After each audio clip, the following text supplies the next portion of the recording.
Welcome to the Cake Therapy Podcast, a slice of joy and healing with your host, Dr. Altricia Foster.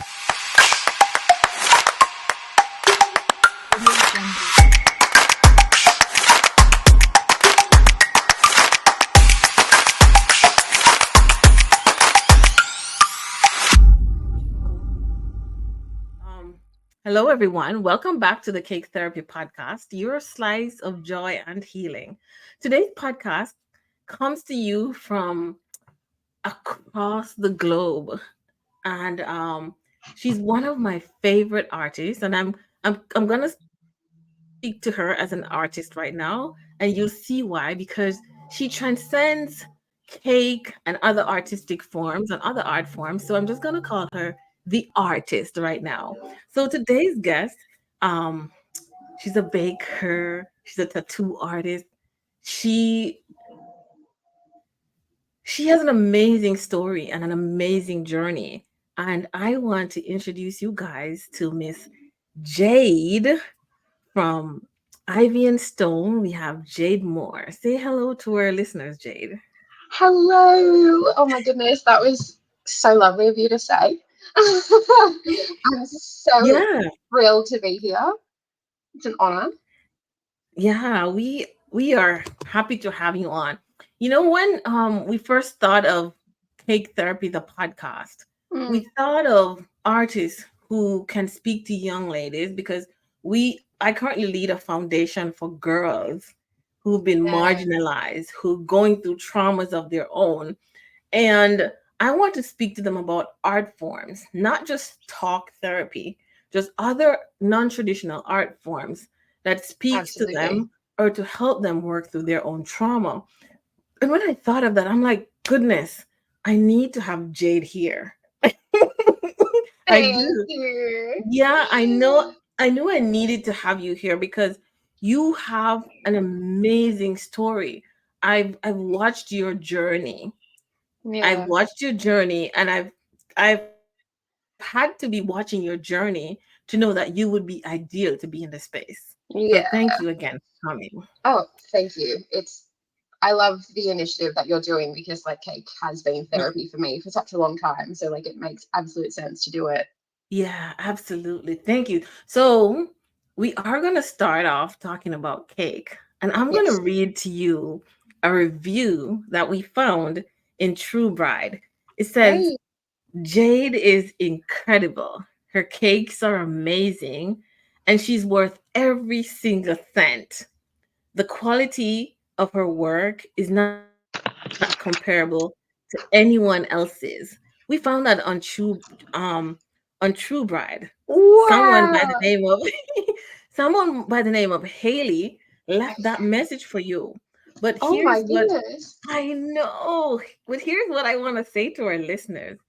With that rave review that Haley left for Jade, at the pinnacle of Jade's baking career, she had to walk away. She had to take a pause for a moment to Hmm. steady herself.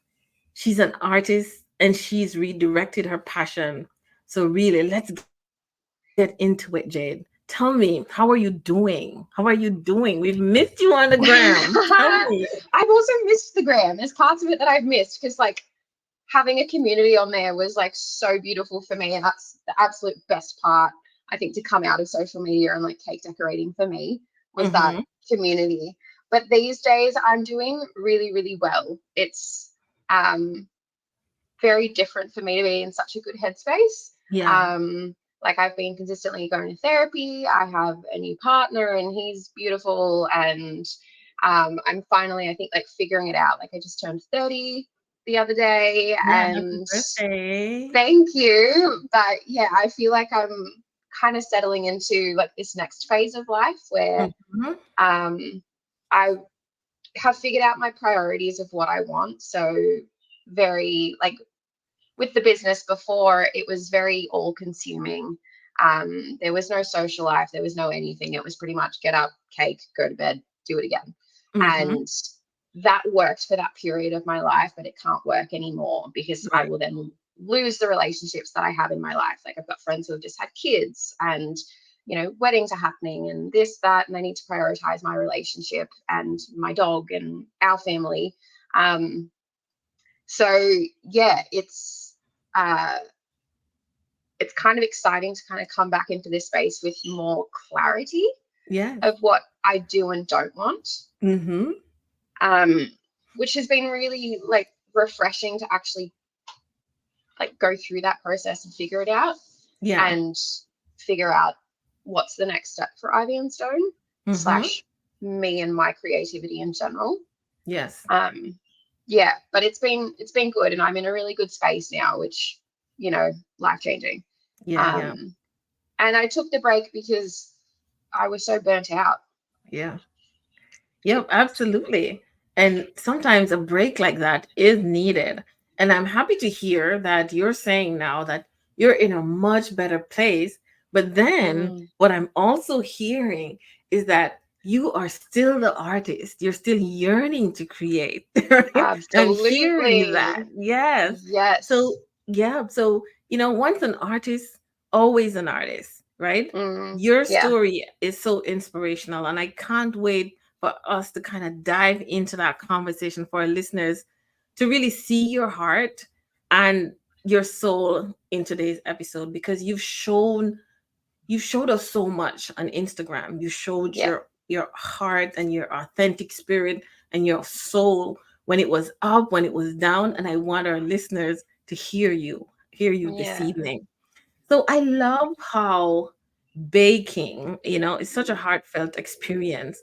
And it's something that you shared with your mom since you were 4. You tell me about that journey, that relationship of baking. Like, Yeah. yeah. I just remember starting with brownies. It's it was almost every weekend. Like I always loved cooking and I always loved just doing things. So I was Mm-hmm. always fighting mum to like do the ironing as a 4-year-old, and like that's ridiculous, but I wanted to do it. And so I think she then eventually started like leaning into obviously having the help in the kitchen, or the fact I did take an interest in cooking. And so yeah, I just remember every weekend it was baking brownies Yeah. and enjoying that. And then like it was always very nurtured. um I don't remember it ever being forced, like you have to do this or anything. It was always just something I wanted to do, and so mum would Hmm. get the ingredients and help me do it, obviously, because 4 is very young. um Yeah. um but yeah, it's such an integral part of my, I think, journey in terms of when I relay my career or passion for anyone, it always comes back to being 4 years old making brownies. And Yeah. that just continued like through school. It was making cupcakes on the weekend, then it was doing this or making Mhm. a cake, and then figuring out these tarts and all that kind of stuff. And so I'm really lucky to have had a mum who was home a lot when we were kids and that cooked for us. And yeah, was happy to have the help of like a very keen child. Yes. Um, Hmm. so yeah, I was really fortunate, and it's just something that always stuck with me. I Hmm. don't remember ever not baking and it ever not being like the thing that I did. Like I would take what I did on the weekend to school on a Monday and be like, guys, I tried this new recipe. Or like I found a Martha Stewart one, which I absolutely loved. It was like a graham cracker s'mores cupcake, and it was so good. And I was like, guys, you have to try this. Um, um, like I just was always getting new recipes and always watching cooking videos and always watching baking videos. And it just kind of stuck with me Yeah. for my entire life. It was never the intention really to go into cake decorating, I guess, because I didn't see it as a career option. I in school was like, maybe I'll be a psychologist, maybe I go into law, like obviously go down the academic path. And then I just took a year Hmm. off school and was like, I just don't know if I want to do it enough. So I had my gap year, and that's when I fell into baking as a full-time hobby slash career path. Hmm. And Yep. never really looked back because it became and a very safe space for me to exist Yeah. in, and something that I needed. So let's talk about two things there. First, I want to talk about how did, baking with your mom help or not with that relationship? How's your relationship with your mom? Did baking help to solidify that friendship? Help with communication? I think it's been a lot of ups and downs with mum. Mm-hmm. So she's always been there, even in like the height of my career when I'm late at the studio, like midnight or whatever, she'd be there bagging the cookies for me because I've got something else to decorate. So Yeah. my mum is ride or die. She really, really is. We might fight. And I Mm-hmm. think I wrote a caption on my Instagram a couple of years ago for her birthday. I was like, we get along like a house on fire. And sometimes we are the house on fire. Um, Yeah. because it's just, it can be very dramatic, but also I know that at the core she's there for me. So she's always got my back. She supports my decisions. And um, I think, yeah, ultimately cooking has been how we've had that relationship as well. So she taught me how to Mm-hmm. cook dinner, and then that's what I was doing for the family from like 12 or whatever.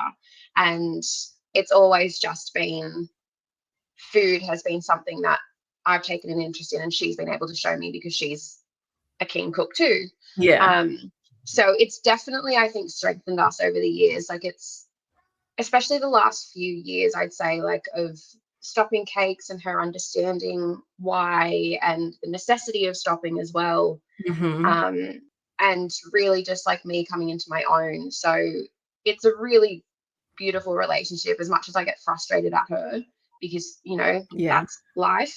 Um, but yeah, I'm really, really grateful for her support. And that has been constant throughout my entire life, Yeah. whether I've Yeah. noticed it or not. And she's always been such a champion of my cake career and my art, um, which is really cool. Like early on, I remember she'd cry when she'd see one of them. And I was like, you need to go away now. Like, I can't have you crying. Like, this is weird, mom. No, move on. um, so she's always been, yeah, very supportive. And the business and her helping within that when I've needed the extra hand has definitely helped solidify that, especially Yeah. just my mental health as well. And the journey that I've been on with that has really helped um, solidify that relationship, and knowing and her learning through my experiences of what mental health is like, and um, kind of parameters that need to be put in place or whatever to make sure I'm okay and she's okay, and all that kind of stuff. Yeah. Um, I can see why she cried. Your cakes are amazing. Right? You did mention though that cake, and I'm paraphrasing because what I received from you in that statement is that cake at one point was actually feeding your soul, that you were Absolutely. really absolutely enjoying this, right? Mm, At what point, you said you took this gap year and you were also thinking of going down the path of academia, like so many of us, right? We go down mm, academia and then we are, like living yep, our dreams through our hobbies. yeah. When did you realize, when in this gap year did you realize that it was cake was it? Cake was feeding my soul, my spirit. When? Um, so funnily enough, my first job out of school was working at a cake supply shop. So it was like where you Okay. get all your turntables and your palette knives and whatnot. And it was through working there that I then got some stock that like we couldn't sell. So I'd use the cake mix or whatever. And all of the owners who ran it, one of them worked with a really prominent cake decorating studio here in Sydney, Planet Cake, at the time. And Mm-hmm. so she had all the skills on ganache and this and that and fondant and stuff that I was very interested in. And so I was in a very supportive environment of women who had already experienced a lot of this stuff and could guide Mm-hmm. me. And so it just very much became a hobby where I'm like, okay, this weekend I want to try and make a single tier cake with ganache and fondant. And I want to try and get my sharp edges, and then would do that. And like the first fondant cake that I properly did, I was so committed to doing quilting on the cake that I used a toothpick and individually pricked every like hole in the Yeah. cake. because I didn't have a quilting tool at the time. So Yeah. I was like, no, I'm going to absolutely do it. And so I'm like there with my toothpick doing it, and received good feedback from the girls at work. And then I was like, okay, that's really cool. So how can I do something different next time? And then it Mhm. became a matter of like, okay, I'm going to try and practice a two-tier cake because I've never done that. And Mhm. it was very much just this hobby of how, like, what does it look like when I do this? How does it feel when I do this? And um, also experimenting with different designs and seeing cakes and going, I want to make something like that. Yeah. I had a lot of like inspirations around, and I was like, that's who I need to be, kind of thing. Um, and yeah, so it basically got to the point where people were, of course, being like, oh my God, it's so good. You should make these for events. You should sell these to people, like all that kind of stuff. And as an 18-year-old, I was not really thinking too much about how this could go or that Right. it was the permanent career path, I guess. Um, but yeah, I think it was the November of that year that I registered the business with like the Australian government, and I had my first business name, which was the Cake Cottage, which I'm so glad it's not anymore. It would have been a very different journey for me, I think. But yeah, because I knew at that point I wanted that name and I wanted to commit to it. So I was like, well, I need to be above board with it, make sure I can register my business name, which means I need to have an ABN, and then went from there. And it was a matter of like, okay, let's put them on Facebook. And then I had a cake go viral on Facebook once. It was a friend's theme cake for a friend's 21st. And it got like, I think from memory, like 7,000 likes or 7,000 comments, or like it went crazy. And I was like, oh Hmm. my God, um, this is wild. And from there, it kind of went up. And then it was like, okay, what kind of cakes do I want to do? Um, but yeah, it was very much an accident that I got into it. Very little intention, I suppose, about it becoming full time. And ultimately, I'm so grateful that it did.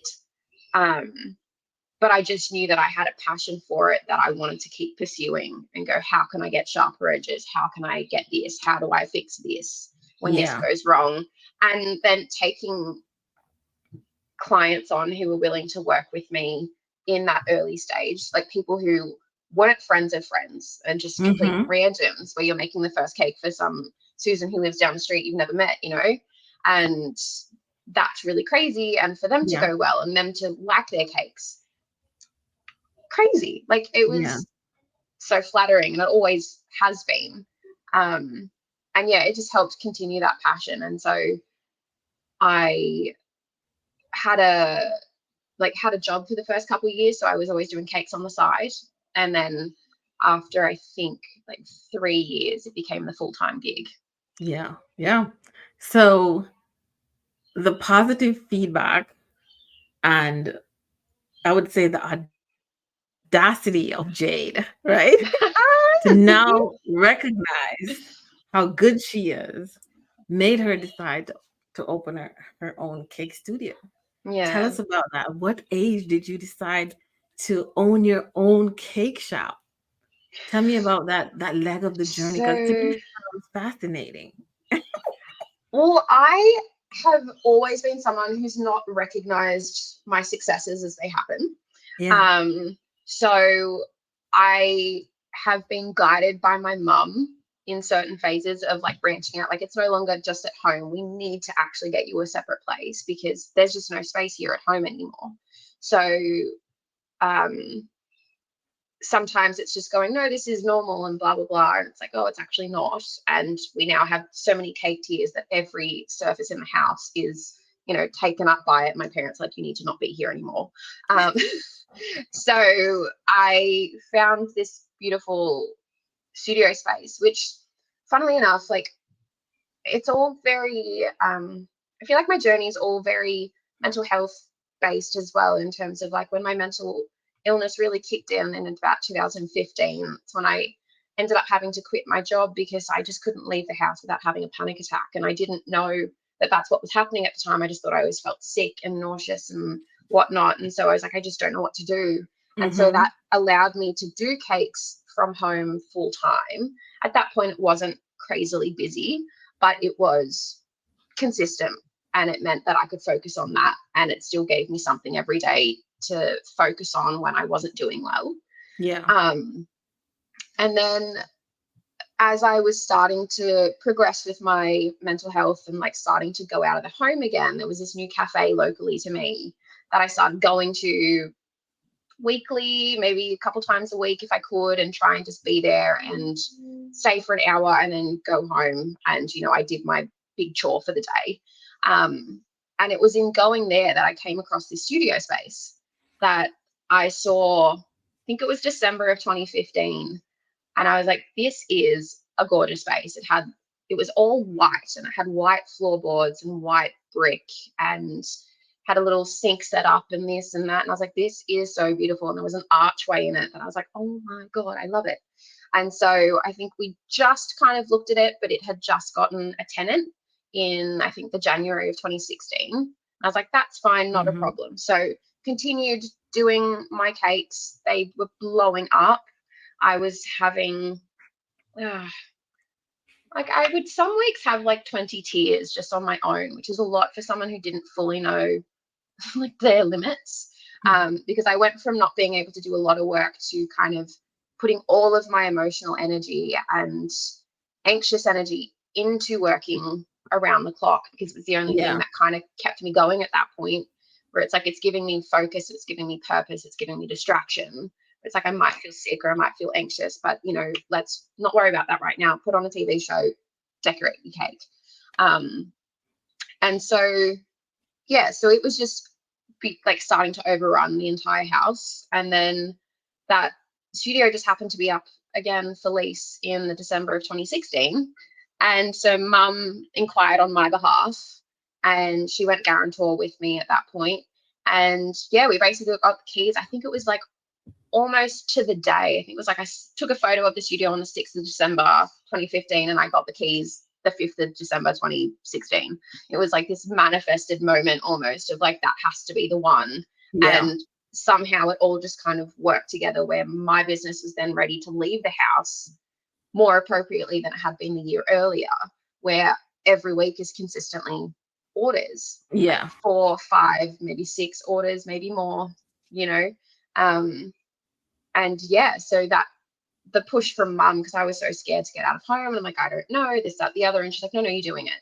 And it ended up being the best thing I could have done for the business, and like, I guess for myself as well, in terms of another way of pushing my anxious limits that had been set by leaving the house every day when I was scared to leave the house. Mm-hmm. Um, and yeah, it was really cool. And then seeing it come to life, and over the years, there's photos of like how the studio began to how it ended up, because I then ended up doing teaching. So I had more benches and more equipment, and it was a lot more full and busy. And I'd installed an oven, and there was all this stuff.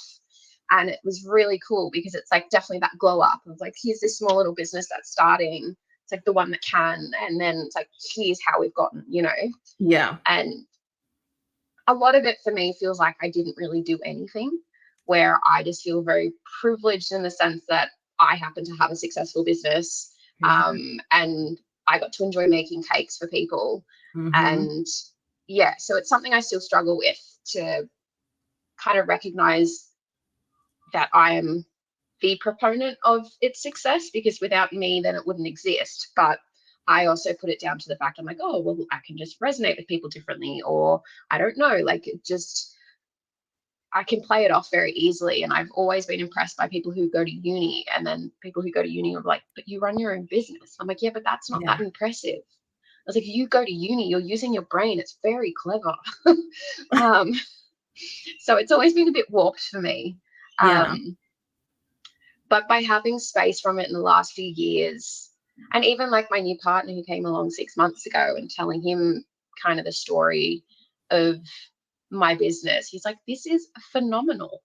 And he's like, you were in, like, my cakes were in, what was it, Vogue Bridal, and I've won some cake awards, and just the followers that I was able to amass with no marketing at all, like all this stuff that he's really good at highlighting the successes that I've had, which is helping me to more so come around to it and go, okay, yes, I did do something Yeah. semi-impressive. Of course, absolutely. And I do understand the imposter syndrome, right? Because Mm, I do come out. I went to uni, I'm a mm, vaccine scientist, but now yeah, now it's so I'm baking. impressive. I'm so impressed. Now I'm baking, and now I love it. I'm being purposeful baking, and Yeah, I want to tell you that you did it. It's you.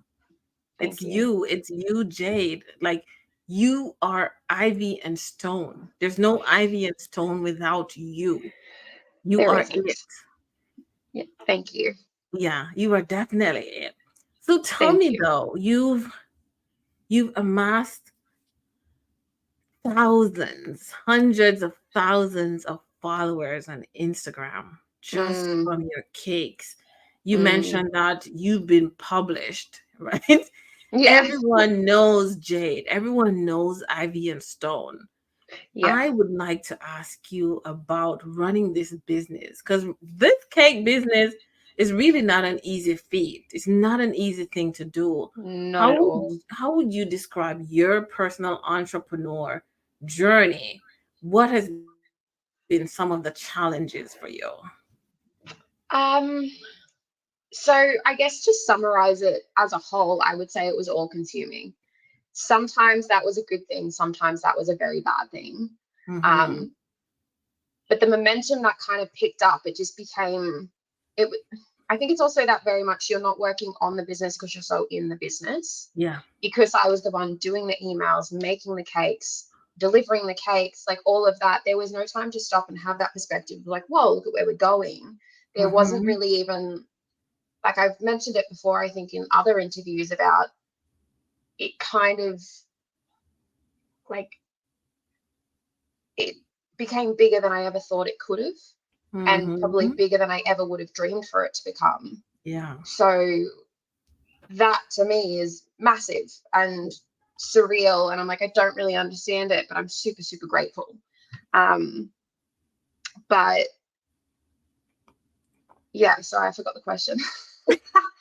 I just wanted to know, like, what are some of the challenges of this, Challenges, yeah. yeah, the challenges.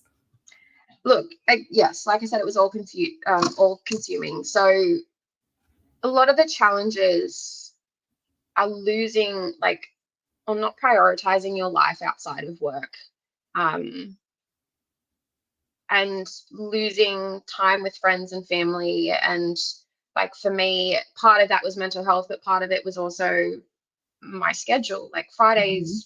Friday nights for, you've got most of your deliveries on a Saturday. Yeah. So there's no way you're going out on a Friday night because you've got 3 wedding cakes to finish. Mhm. And they always take longer than you expect them to, because you're like, yeah, no, it'll take me like an hour to paint this. It's like, no, 3 hours later, you're just done. Like, Yeah. and it just became very usual to miss out.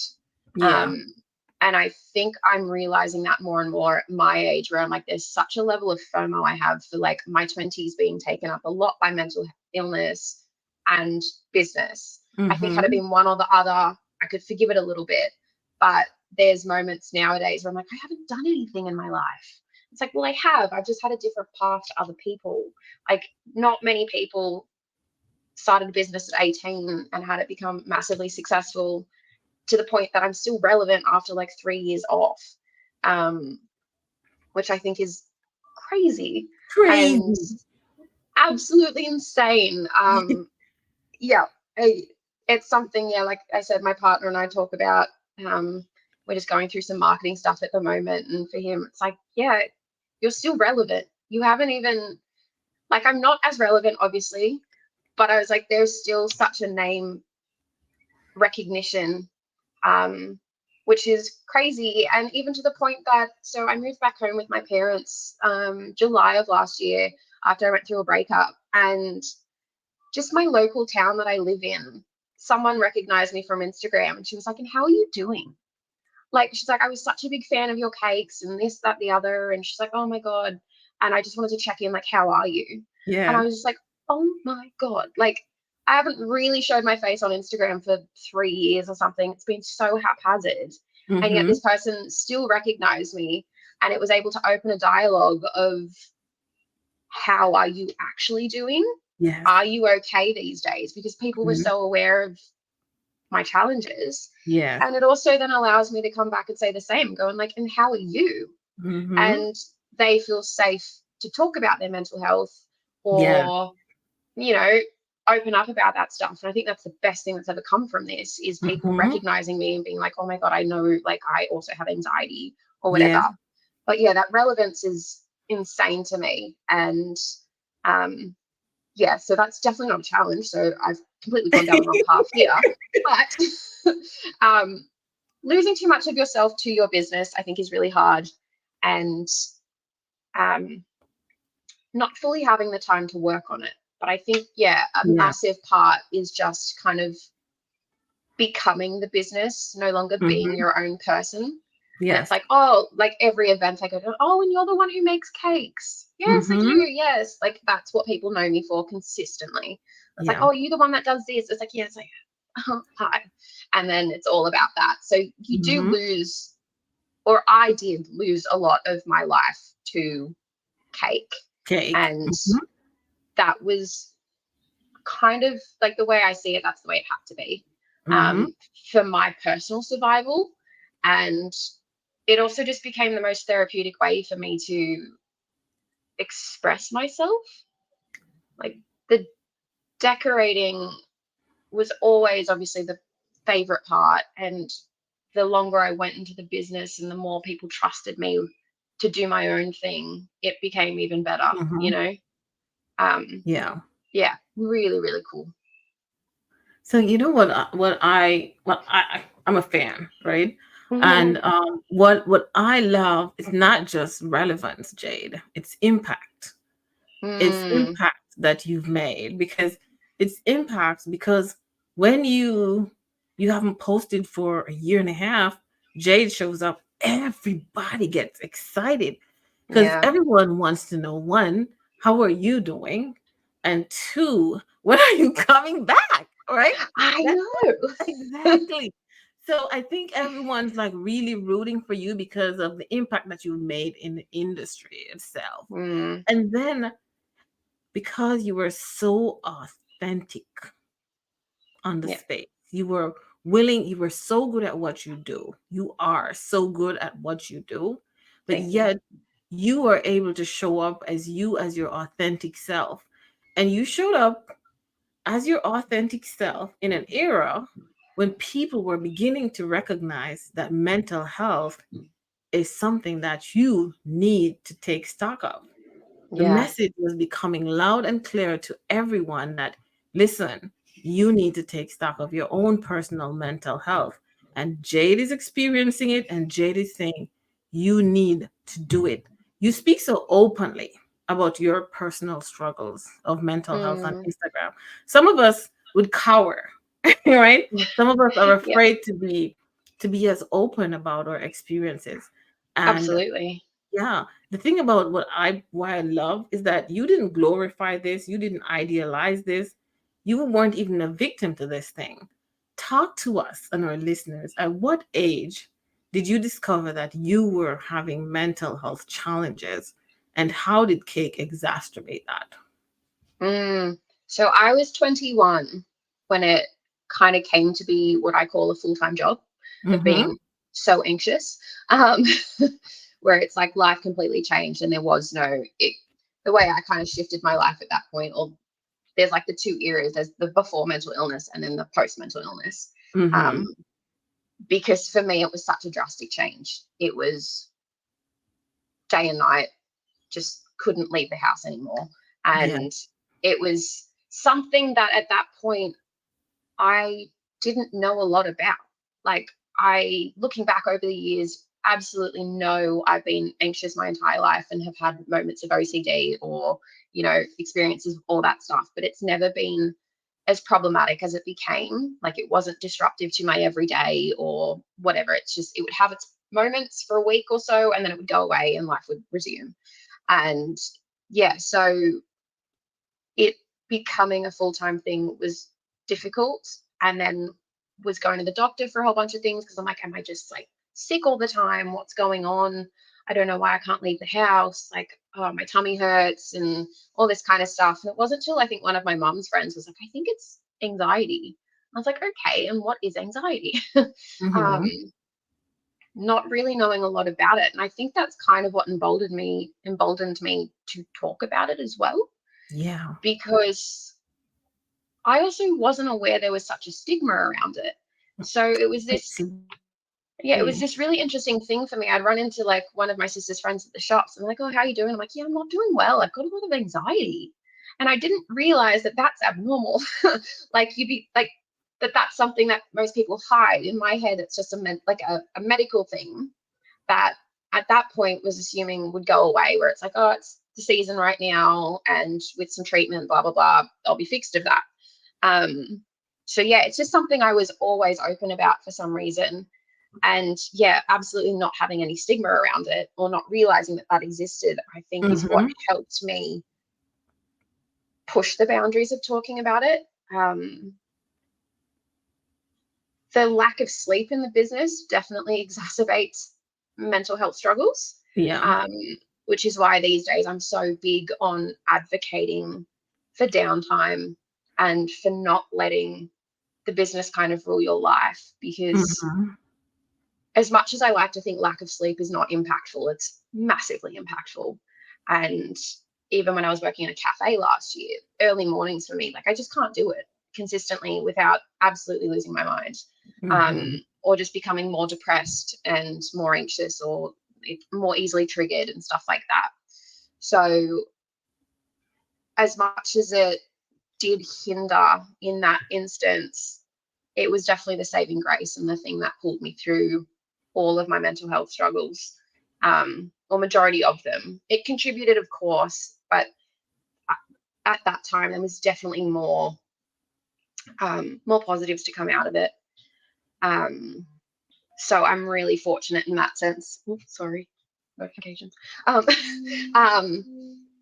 yeah, and then it just became, I was very aware, like when it was starting for me, I remember looking at sweet bakes, Mm-hmm. and I was like, oh my God, her work is perfect. And I love her stuff. And she was so low key about this stuff. And I was like, oh my God, blah, blah, blah. And then I realized I was idolizing her and thinking everything was perfect. And then I also had to kind of step back and go, I have a significant following at that point, which is maybe in the tens of thousands, or maybe not even that much. But I was like, there will be people who are looking at me thinking everything's perfect. Look at her work. It's gorgeous. I'm never going to be like that, blah, blah, blah. And in my head, that just couldn't work. I was like, I Yeah. can't have people thinking that my life is all roses and sunshine and I'm producing beautiful cakes. It's like, no, here's the beautiful cake, but here's also the mess that's going on in the background that I need you Mm-hmm. to be aware of. Otherwise, I'm being fraudulent. And it then just became so much, I guess, a part of my brand, but it was also not ever trying to sell anxiety or use it as a brand. It just became a part of my honesty, Mm-hmm. because I couldn't lie to people. Like to this day, I can't lie to people. I just don't do it. I'm too honest. Yeah. And I don't know how to fake things are good when they're not good. And having that opportunity to be like, look at this gorgeous cake, and then I love it, and here's actually the story behind what happened when I was decorating it. I Yeah. remember having like 5 panic attacks through this one, or you know, delivering this one was exhausting for me, and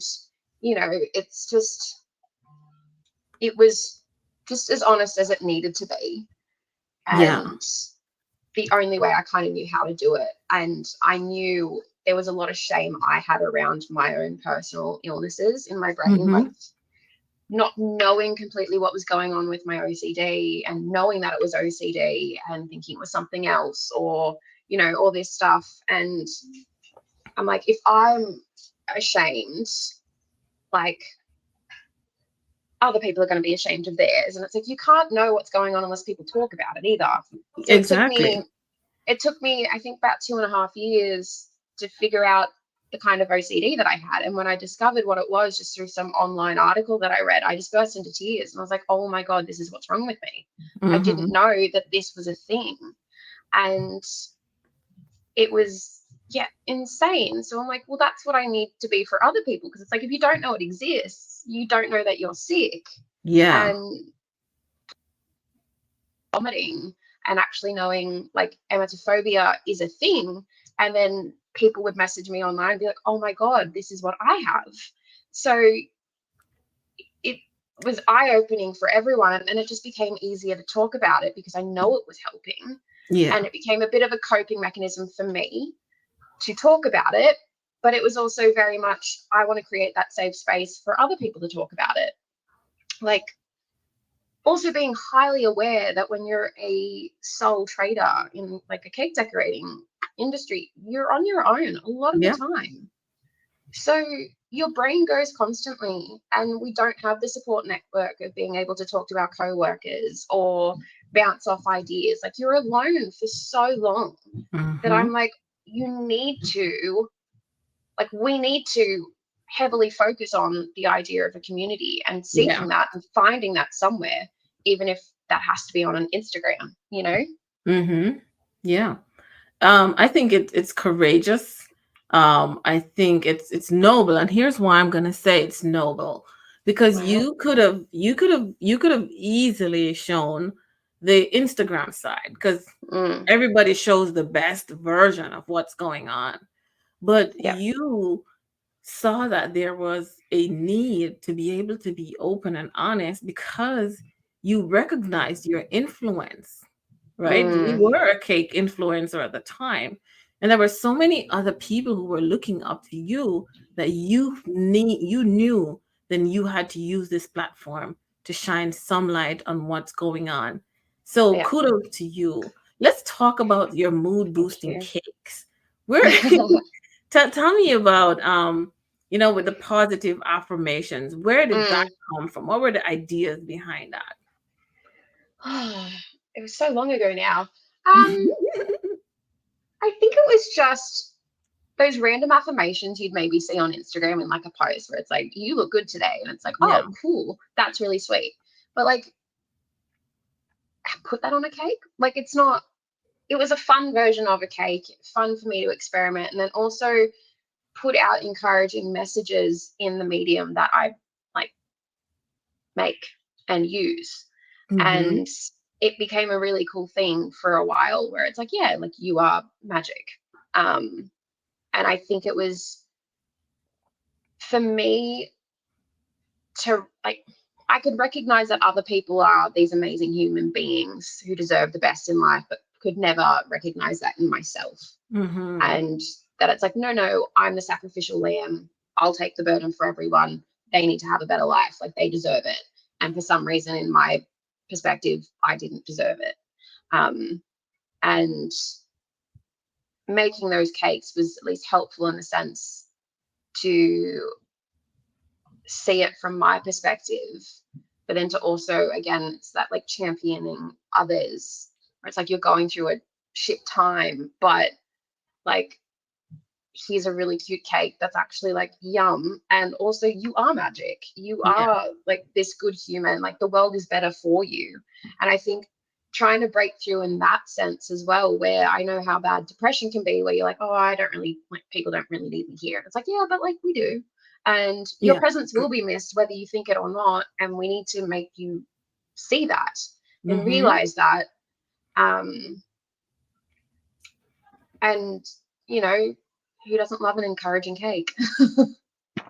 Yeah, well, take us to that place where Jade feels like others deserve words of affirmation and Jade doesn't. Like, where is Mm. that coming from? I It's something I still struggle with sometimes. Like, I talk to my therapist about it, and Mhm.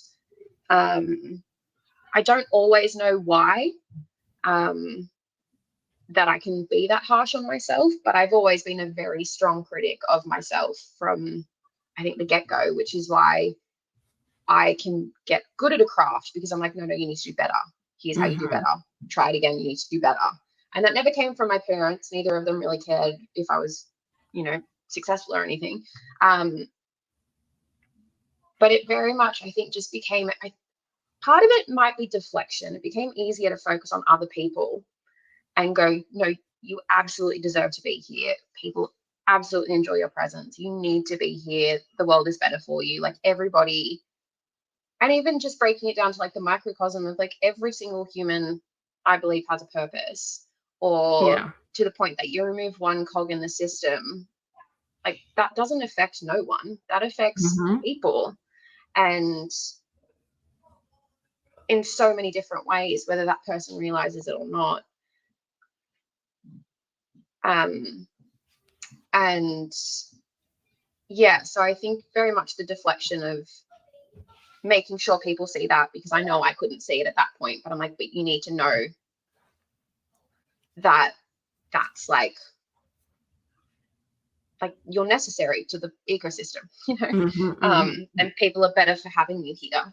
So I'd say at this point, deflection is a big one.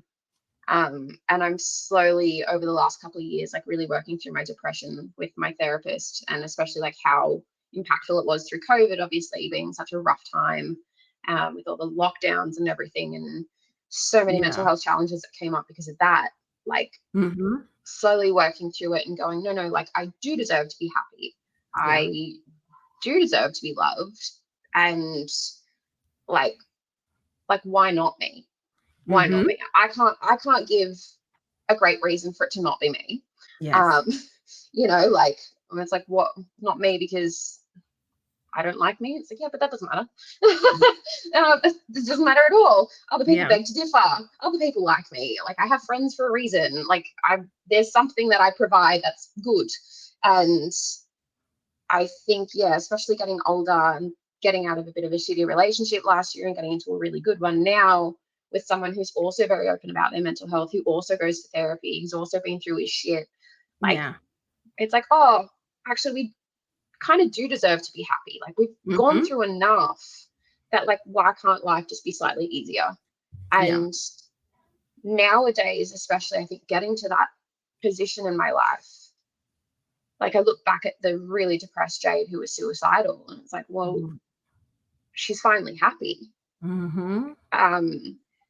Like you're in the worst despair of your life, thinking nothing's ever going to change, you're always going to be stuck. And of course, it's not perfect, my life now at all, but there have been so many changes, and even in like small ways Yeah.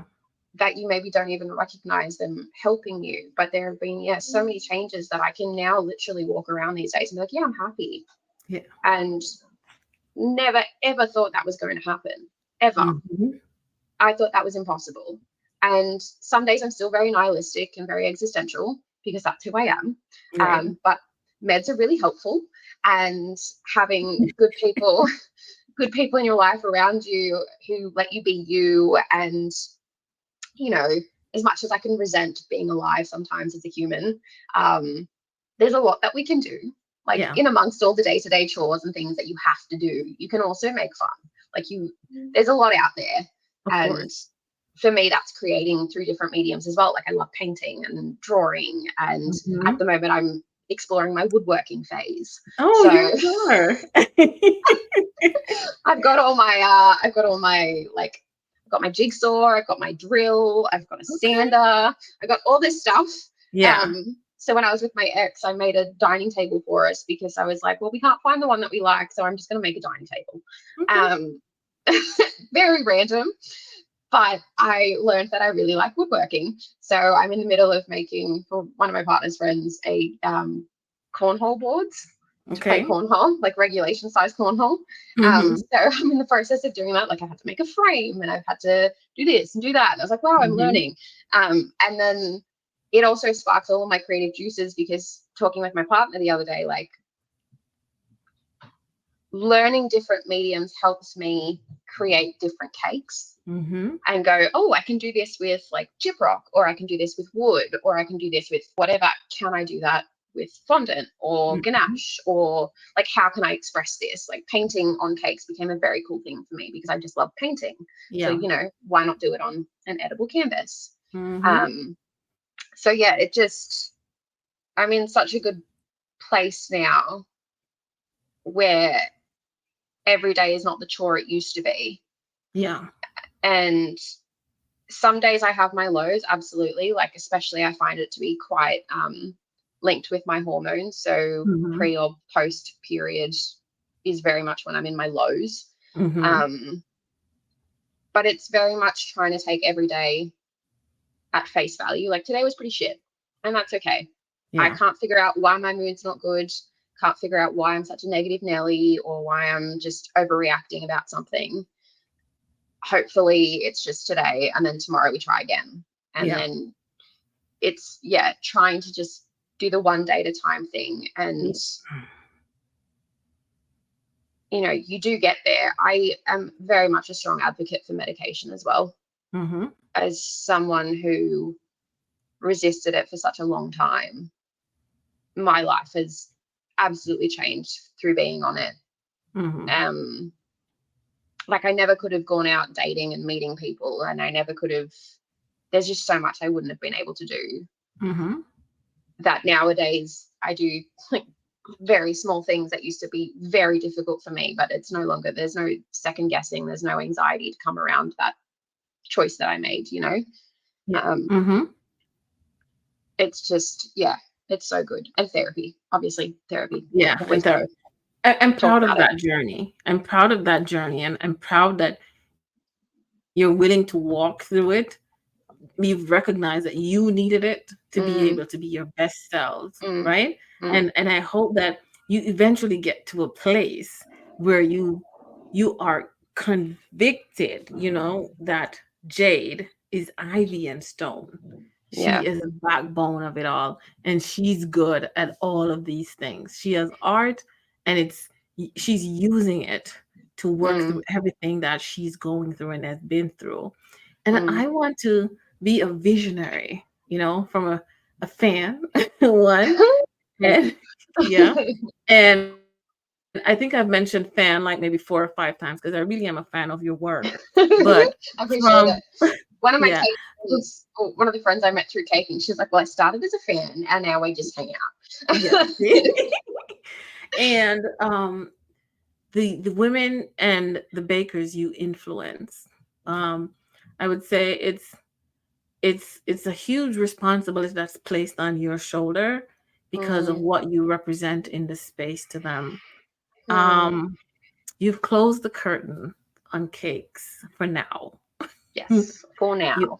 now. I do believe it's for now because I see you peek out every now and again when you're Yep, baking for your friends and your family. So to yep, me, it's you only bake when it feels right for you. And yep. I get it that that's how you actually kind of reconnect with your art, this side of the world. What was Mm. the moment when you knew for sure that you needed to make this shift to only bake when you feel like? Was it when you felt like, okay, the dam's breaking?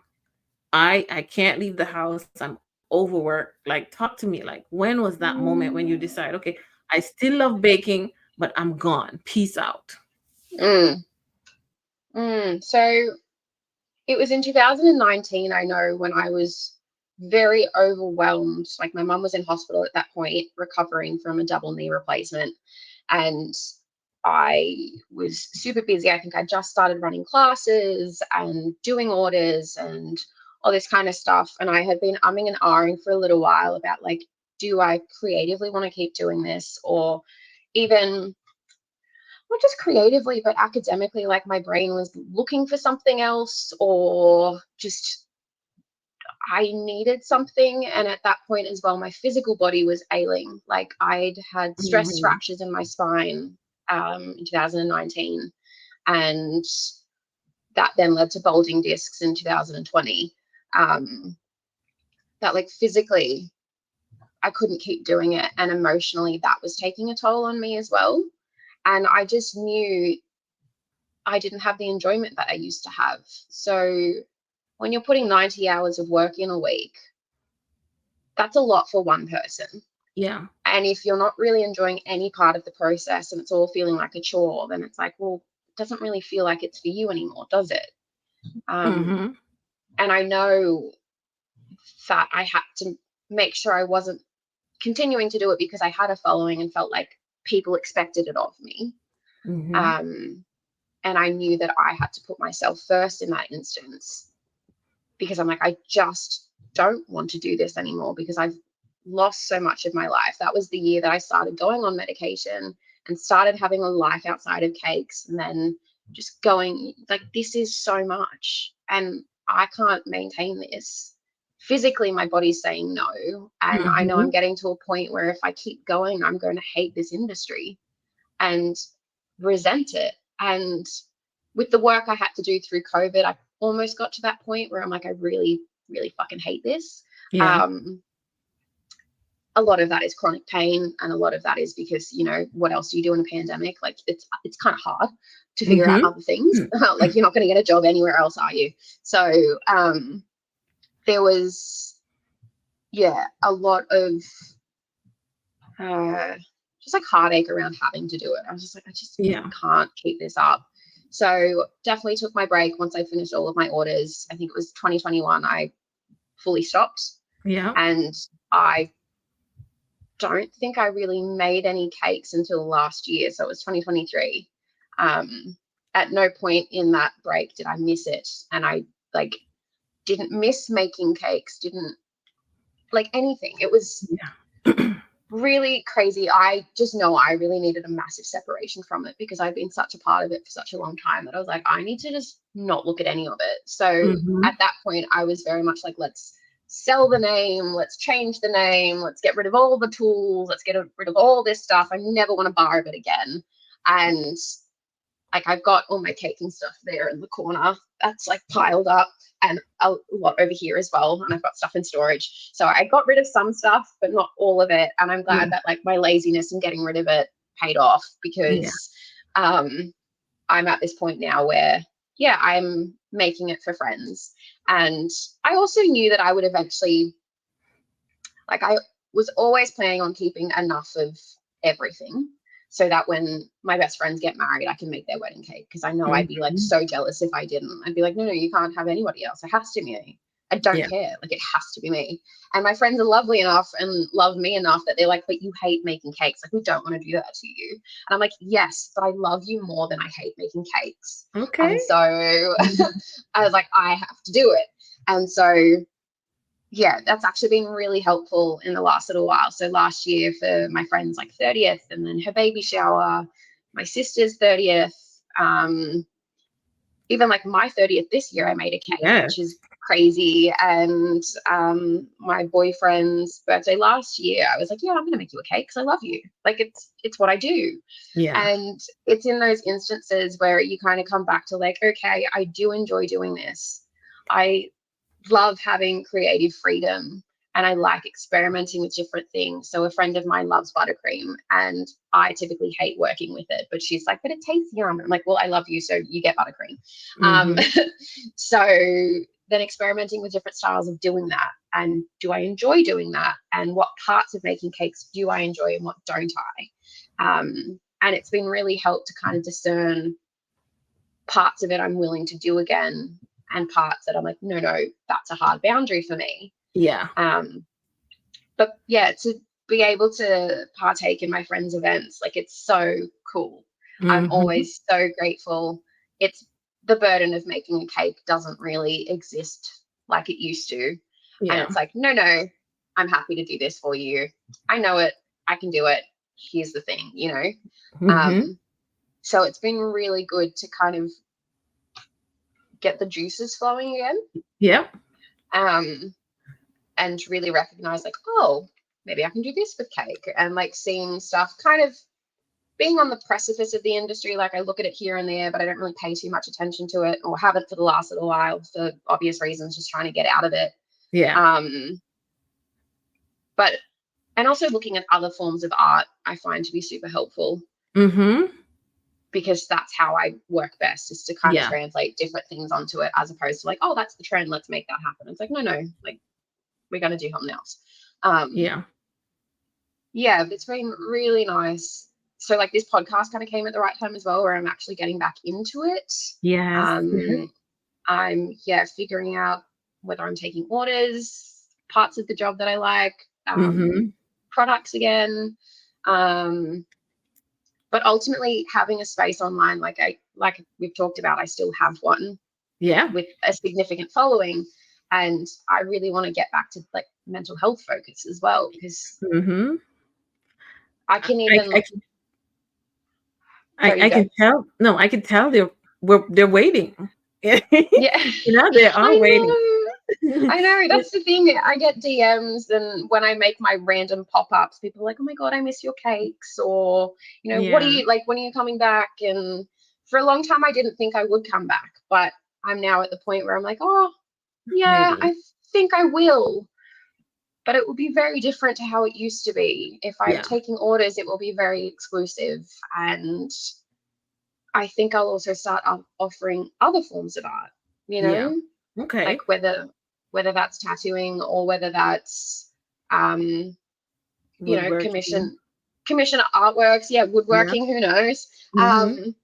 Trying to figure out how to have a creative life while also, I guess, providing for others, and then also Mm-hmm. enough of a relevant position online to really focus on mental health. And Mm-hmm.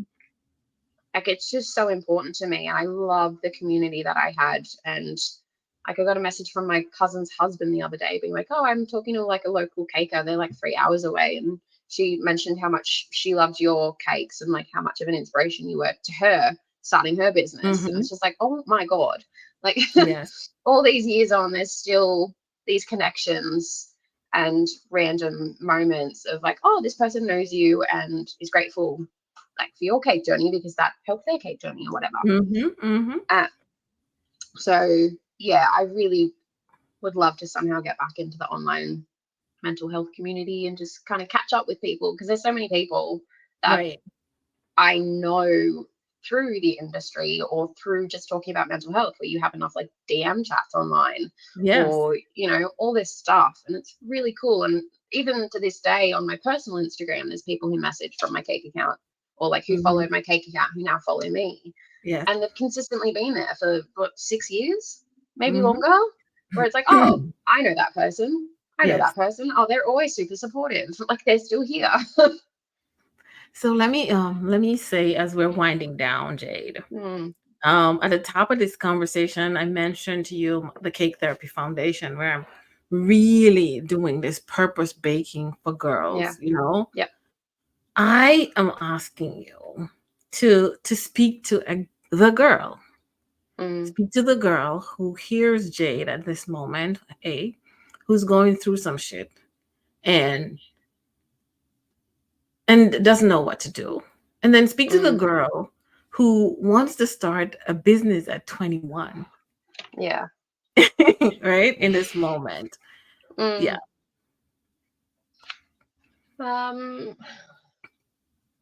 Coming from my perspective these days, it can kind of be the same for both aspects of the girl who's struggling and the girl who wants to start at 21. Like, know what you want, know your boundaries, and like look after yourself first in the process, because everything that you do depends on you. If you're not there, the business doesn't run. It's that simple. Um, and yeah, if you're not there, your friends don't have you anymore, like that kind of stuff. The mental health struggles, it's very much figuring out what you want and how to put yourself first. Hmm. Because something that I've learned over and over again in this industry is that people will break themselves to make the cakes. Like a Yeah. friend of mine was in hospital, had to come home, finish her cake, dropped it off, and went straight back to hospital. And I was like, it's so baffling to me. Like, she had appendicitis, so her appendix could have burst. Like, it's like these things that happen. Or when I was talking about my back injury and when I had surgery, there were people who were like, yes, like I have the same thing, or you've inspired me to go get my shoulder looked at, or like that kind of stuff. It's you have to realize your importance, that everything depends on you, which means you Yeah. need to be well. You need to be looking after you first. Put those small self-care things in place. Yeah. Take the extra afternoon, schedule in times like when you're running your business to have a week off, depending on how busy you are. Like I would plan that pretty much annually and be like, cool, I'm going to take a week here. I'm going to take a week here. Mm-hmm. Um, because otherwise you'll be fully booked and you'll never get a break. Yeah. And that's just not good for you. And I think prioritize doing things that make you happy, that aren't your career either, and try not to monetize them. Mm-hmm. Just do Yeah. just do a cross stitch for fun because they're fun. Mm-hmm. It's yeah. I think very much just recognize your importance. Yeah. Recognizing your importance. What a message from Jade. What a message from the Jade of Ivy and Stone. Thank Um, you. Before you go, Jade, I personally want to say to you that I'm extremely happy. I was extremely happy when my producer said that you said yes. I'm extremely happy that you have been able to be so open with us, so candid with us in this conversation today. Of And course. I I'm proud of you. I'm proud of you for turning something that you love into a business. I'm proud of you for being so great at it. I'm more proud of you for learning when to step away from this business that when it was no longer serving Jade. I'm really proud of you. I'm honored that you gave us the gift of your time. You may not see it or even feel it, but you are brave. And as much as you share your artistry with the world, you've also shared your strength. And I totally salute you. I see Thank you you. and I celebrate you. Thank you so much for joining us today. Thank you. It's been a privilege, and your words are just so kind, and I'm very, very grateful. So thank you. I love Yeah. what you're doing here, and I think it's a great, great thing to do. Thank you so much. One day we should just do a bake along or something on the foundation's website, but we could talk about that. That would be fun. Oh my God, we can. I know we should. Yes. Yeah, we should. Because you know what? I believe that girls and women need to hear more from you. And we're going to talk about this offline. But Thank you. but thank you all for listening. This has been a slice of joy. It wasn't a slice. There was something here for everyone. Jade brought the pie, she brought the tart, she brought the cake, she brought the whole baking. So I'm truly honored. So thank you, Jade, for joining us. Thank you so much. I'm so grateful. Thank you for tuning in to the Cake Therapy Podcast. Your support means the world to us. Let us know what you thought about today's episode in the comment section. Remember to subscribe wherever you get your podcast. And if you found the conversation helpful, please share it with a friend. Also, follow Sugar Spoon Desserts on all social media platforms. We invite you to support Cake Therapy and the work we do with our foundation by clicking on the Buy Me a Coffee link in the description or by visiting the Cake Therapy website and making a donation. All your support will go towards the Cake Therapy Foundation and the work we are doing to help women and girls. Thanks again for tuning in, and we'll catch you on the next episode.